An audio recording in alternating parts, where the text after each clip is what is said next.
allegiance to the flag of the United States of America and to the republic for which it stands, one nation, under God, indivisible, with liberty and justice for all.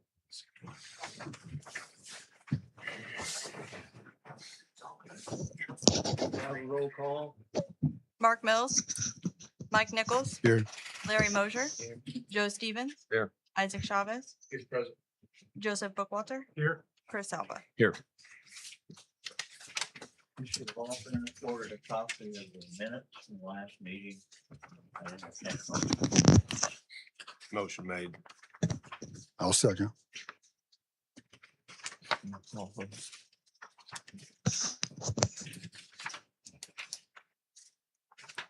Okay. Larry Mosier, Here. Mike Nichols. Aye. Joe Stevens, Aye. Joseph Bookwalter, Aye. Isaac Chavez, Abstain. Chris Alba. Oh, sorry, abstain. I was thinking the special meeting. Well, we will now open it for the public hearing. What they're saying on the docket tonight is CPC 2026-04 Wildcat Resources LLC rezone of Meadowbrook outlots. And I will turn it over to Liz Stencil to give a staff report. Yes, this is, as you noted, the applicant Wildcat Resources, and this is a request to rezone 2 outlots in the Meadowbrook subdivision, Phase 2, specifically outlots 4 and 5. And they're not visible on the mapping online just yet until a secondary plat is approved. If you guys recollect, just recently we did a secondary plat for Section 2. These outlots sit kind of north of that section off Wilshire Drive. And the property right now is zoned A residential, as is everything surrounding it to the southeast and west, but everything to the north and the remaining part of the east side is C residential there off Wilshire Drive. The site was presented by the developer from the beginning as they developed Meadowbrook as being an area that they wanted to have some high density housing. And now they've reached the point where they're starting to market that. So they're wanting to get these zoned appropriately so that they can then move forward with finding a developer that wants to help actually create a high density housing site with apartments. So C residential would be the district that they would need for multifamily housing. And there is a conceptual design that has been submitted that's with your packets, but keep in mind, this is just one possible concept for how this could be arranged. This is not a development plan review. So there's nothing about this plan that's binding on the developer. It's just to help board members understand, in general, what the goal is for the property. So when we look at rezonings, there's a series of 5 criteria that both the Plan Commission and the City Council should pay reasonable regard to. I think everyone here is probably aware, but in case some in the audience are not, the Plan Commission is a recommending body for a rezoning, not a final deciding body. So you will choose to submit a recommendation to City Council, either favorably, unfavorably, or no recommendation. City Council is not bound by the recommendation of the Plan Commission. It's simply one of the things that they take into account when they make their final decision. So with that in mind, the first item is the most recently adopted comprehensive plan. So the 2035 Frankfurt Comprehensive Plan shows part of this petition site along Wilshire as C residential, and it also indicates a larger C residential area on both sides of Wilshire Drive in this area. Zoning this petition site as C residential is consistent with the future land use plan in the 2035 Frankfurt Comprehensive Plan. 2 current conditions and character of structures and uses in the district. So this site is currently vacant land, but half the land it's adjacent to, everything to the north and then half, the northern half of what's to the east and the west, is all currently multifamily apartments. Adding more multifamily next to existing multifamily does seem to make sense, and the conditions and character of the structures planned are consistent with C residential zoning. 3, the most desirable use for which the land in each district is adapted. So there's really only 2 adjacent uses in this area. You have A residential with single family dwellings and C residential with multifamily apartments. These outlots have no frontage at all on the subdivision streets to the south where the single-family dwellings are located. Their road access is entirely off Wilshire Drive, and everything off Wilshire is high-density apartment development. So it would appear to be most desirable to be consistent with other development on Wilshire and zone this C residential. For the conservation of property values throughout the jurisdiction.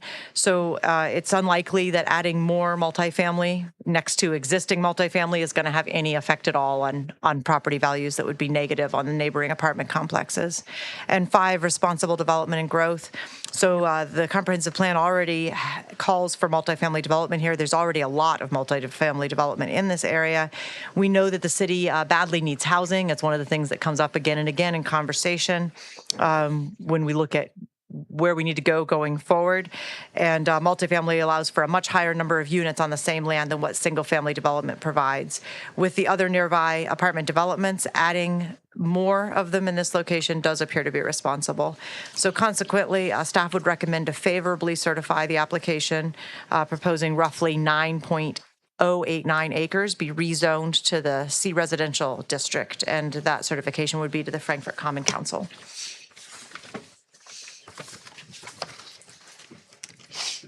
Okay, I would now ask for, is there anyone in the audience that wishes to speak to this? Good evening, Phil Triplett appearing on behalf of Wildcat. I think you guys are all pretty familiar with the project, and Liz has laid it out pretty thoroughly. So thank you, Liz, for your review and favorable recommendation. But yeah, this is all part of what the original plan was with the development to bring in some more dense residential right by those already existing apartment complexes. We think it's consistent with everything that's been in the works, and we think it's good for the city. So we would ask for a favorable recommendation to the city council. Can I ask a question? Sure. I'm looking at the picture on the first place under site characteristics. And there's, looks like there's 3 specific things that are outlined in yellow. Yes, I can speak to that, and actually that's as close as we could get. So the outlots are not platted yet, and even though you've adopted and we've signed the secondary plat for Section 2, it's not drawn into Beacon yet. So these 3 parcels will be outlots 4 and 5 once they're reconfigured. Plus, there's a parcel there to the south of the yellow, and it has a little tail that kind of comes up next to this.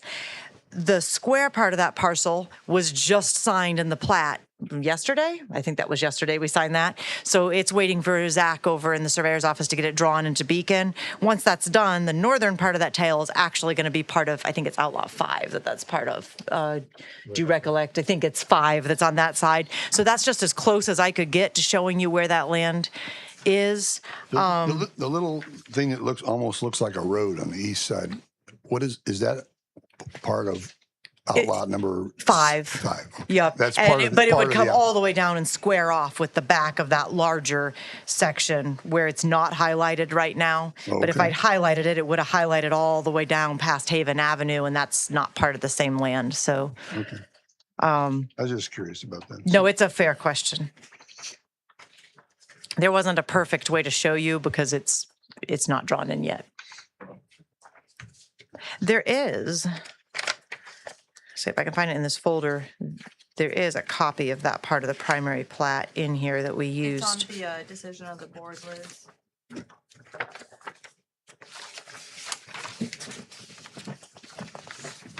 Nope, that is not the right decision of the board. Let's try this one. Let's see, Frankfurt 2.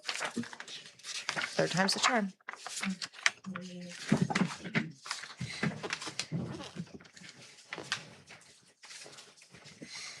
This is actually a copy of the primary plat that you guys adopted back in 2024. that's So it's nice. outlots 4 and 5. This and includes, here's what this just includes, got this five. includes 5 up here. Mhm, yes, That's that what I tag. was wondering about. Yeah. It almost looks like a road.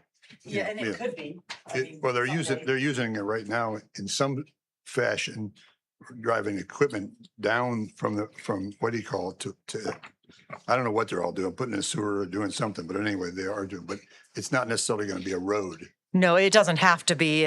When they get to development plan stage, if they decide to put something over there, then that conversation would be Yeah. had. I was just curious. but Okay. Yeah. Okay. Anyone else have any questions? Thank you very much. Thank you. Well, if there's no more questions, I'd entertain a motion to this request. I'll make a motion to favorably certify the application. Goes from roughly 9.089 acres to be rezoned to C residential. I'll second. Roll call. Larry Mosier, Yay, yay, yay. Mike Nichols. Aye. Joe Stevens. Yeah. Isaac Chavez. Aye. Joseph Bookwalter. Aye. Chris Elba. Motion carried. Okay, moving on. Second thing on the agenda this evening is docket CPC 2026-05, City of Frankfurt, initial zoning of already annexed land. And we'll turn this over to Liz. You have their staff report on this? Yeah, so because this one is initiated by the city, I will note that letters were sent out to all the neighbors and all the same rules that applicants have to follow were followed by the city. Staff just took care of that internally. So the way that the ordinances work is when the city annexes land, the Plan Commission has a certain number of days in which they're supposed to initiate an amendment to decide what that initial zoning district is, because state law says you still have to follow the process to zone. Our ordinance says that the land defaults to A residential until the Plan Commission does that. But if A residential isn't the appropriate district, then it has to be changed. And until it's changed or officially decided, no permits can be issued within that land. In this particular case, we're looking at what would be known as 180 Recovery Services. This has actually been annexed a little bit longer, but it kind of got missed for whatever reason in communication. So thankfully, they haven't been in for any permits, but we want to get it cleaned up and taken care of before they were to need something and it were to become a delay. So this is a request for the initial zoning of approximately 2.9 acres that was annexed into the city. And this is a request, we think the most appropriate district is industrial in this case. So everything surrounding this to the north and to the east, which is still in the county, is zoned I-1, which is light industrial in the county. The property immediately to the west inside the city of Frankfurt is zoned industrial. And then the property to the south is still in the county and it's zoned I-2, heavy industrial. So this is entirely surrounded by industrial land. It's on the east side of Roy Scott Parkway, south of Barner Street and north of the railroad. There's no change planned to the use on the property. And the site was zoned I-1 light industrial before annexation. And the use that is there was a special exception in that district under the county's zoning ordinance. Within Frankfurt's ordinance, the industrial zoning district would still be the most appropriate district. And this use would still be a special exception use just under Frankfurt's zoning ordinance now that it's been annexed. So nothing about how it would have to navigate an expansion or anything else would change. So on the second page, there's just a picture there showing where the property is. And then I kind of did it in two different pictures, one showing Frankfurt's zoning and then one showing the county zoning because it was just too difficult to read if I put them all in one picture. So again, we have our 5 criteria that need to be considered by the City Plan Commission and the Frankfurt City Council. First, the most recently adopted comprehensive plan. So the land use plan and the 2035 Frankfurt Comprehensive Plan shows this area, at least everything adjacent to this parcel inside of Frankfurt, as industrial. So zoning this petition site as industrial as well would be consistent with that future land use plan. 2, current conditions and character of the structure and uses in each district. So this site has been zoned industrial since the early 1990s at least, maybe since the 70s. I didn't go back and dig into it quite that far, but it is 100% surrounded by industrial land and it's up against that area that was developed through the 70s as industrial park. The current conditions and the character of the structure are consistent with that district, and the use is a special exception in that district. 3, the most desirable use for which the land in each district is adapted. So again, considering the site is surrounded with industrially zoned land and industrial uses, it would appear that it would be most desirable to keep it industrial as well. for the conservation of property values throughout the jurisdiction. So once again, with everything industrial nearby, it would be consistent for 180 to also be zone industrial, especially since it was that way before, and there's been no negative effects on nearby values based on that historically. 5, reasonable development and growth. So this site is already developed completely. It's unlikely to be redeveloped in the foreseeable future, but it is important to get its zoning district consistent, because if it needed to remodel, or if for some reason, heaven forbid, there was damage that the building took and they needed to reconstruct, we want that process to be straightforward. The industrial district would allow that best in this location. So consequently, staff would recommend to favorably certify the application for roughly 2.9 acres of newly annexed area to be industrial to the Frankfurt Common Council. Thank you, Liz. I don't see anyone out there for public comments, so at this time, I'll turn it over to the commission. Any questions for Liz or the board? Not? Entertain a motion. I'll make the motion. So we recommend for this application. I'll second. Roll call vote. Larry Mosier, Aye. Mike Nichols. Aye. Joe Stevens, Aye. Isaac Chavez, Aye. Joseph Bookwarter, Aye. Chris Alba. Aye. Everyone's eager. Okay. Next thing on the agenda, docket number CPC 2026-06, City of Frankfurt initial zoning of annexed land. And again, we'll turn it over to Liz for the staff report. Yes, so again, same thing. The City of Frankfurt took care of all the required notices under state law and under board rules. We do need to note that address, remember? Oh, yes, thank you. There was one item, It's on it's the, only in the letters, right? Where accidentally the wrong State Road 28 address was placed on the letters. It was correct in the legal notice to the paper. And the maps and the legal description were all correct in the letters. But what happened for staff is there are multiple NHK locations all along State Road 28. That used to be one mailing address. There used to be one mailing address, and the mailing address got written in instead of the location address. So we did discuss it as staff and talked with Alicia about it.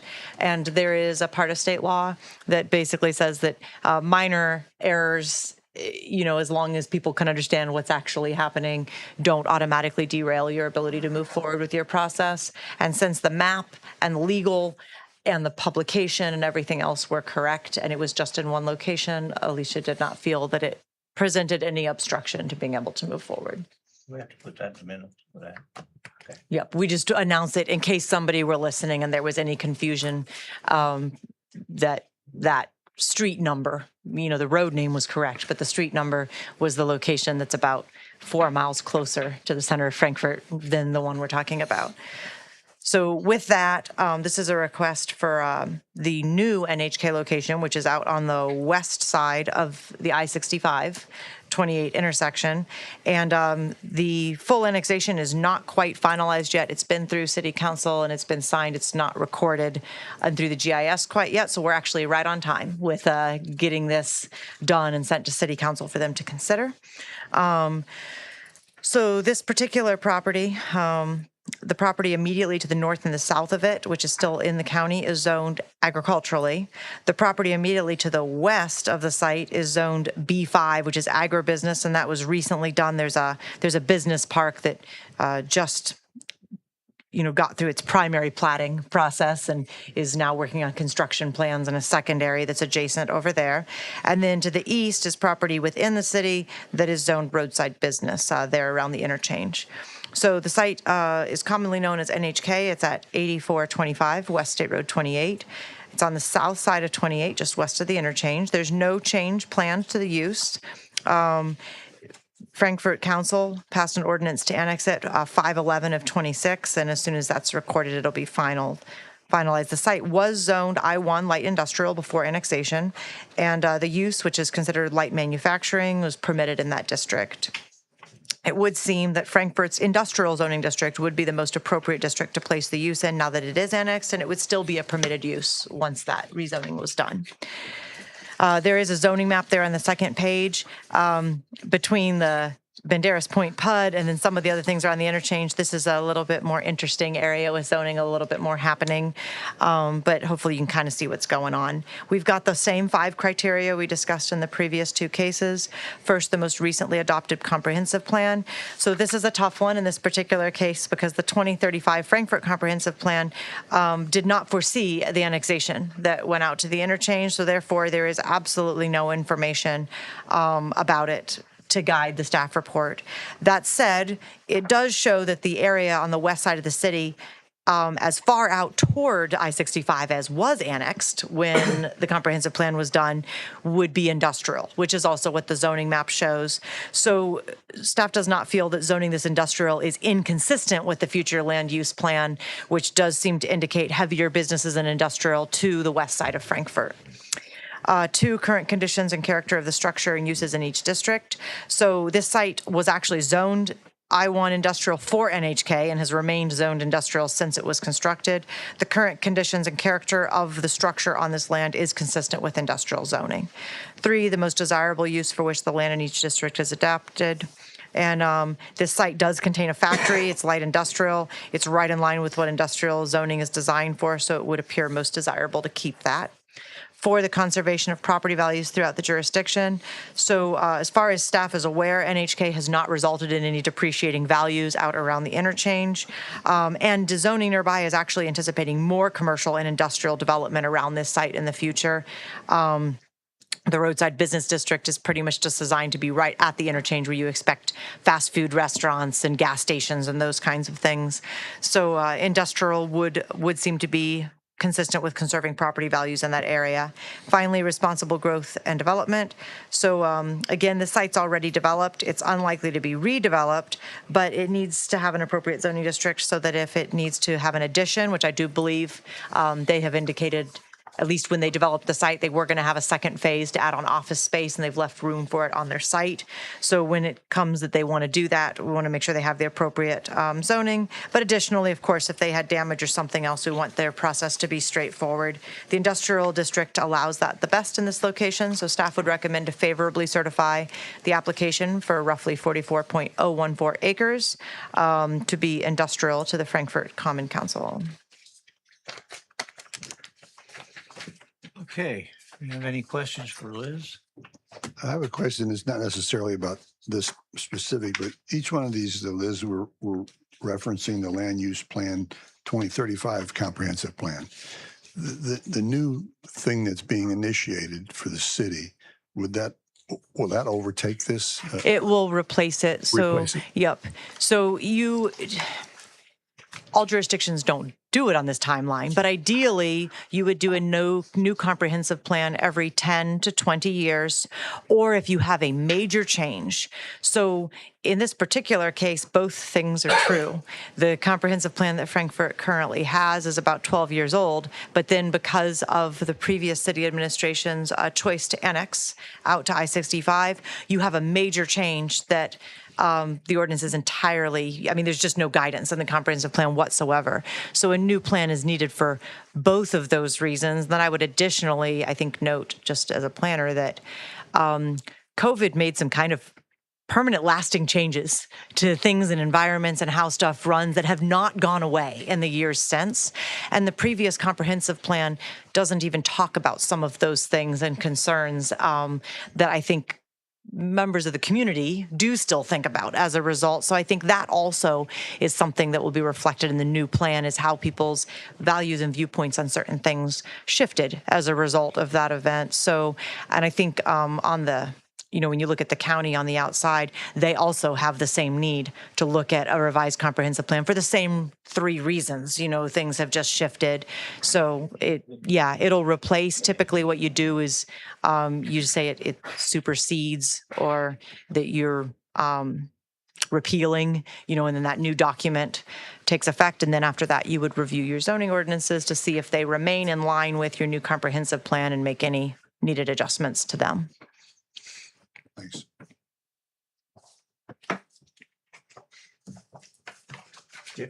Any other questions? Entertain a motion? Motion made. Motion made, Second. second. Roll call vote?